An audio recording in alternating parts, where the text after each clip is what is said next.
kukutoa kwenye laana za watesi wako.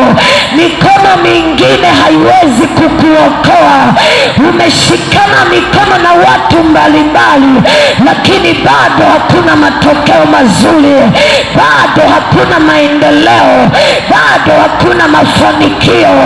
Wako madaktari wamekugusa, wako marafiki zako walikugusa, wako watu walikugusa, lakini hakuna kitu wamebadilisha. Lakini ukiutazama mkono wa Bwana unaokoa maisha yako, unabadilisha maombi yako, unabadilisha wokovu wako, unakuokoa na mizimu ya ukoo wako. Yani mkono wa Bwana haujawahi kupungua hata usiweze kuokoa.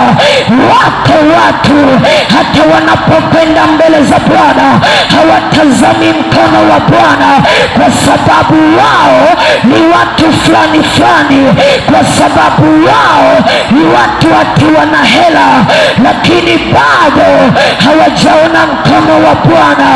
Unajua mkono wa Bwana paka utazame, paka utazame, paka utazame, paka jicho lako litazame kwamba uko mkono mmoja unaweza ukaachilia pawa kwenye maisha yako. Yani uko mkono wa Bwana unaweza ukaachilia uponyaji kwenye maisha yako. Yani uko mkono wa Bwana unaweza ukaachilia baraka juu yako. Uko mkono wa Bwana haujawahi kupungua hata usiweze kuokoa. Mangapi umepitia, mangapi unayoyapitia yaliyokuzongazonga, yanayokukatisha tamaa.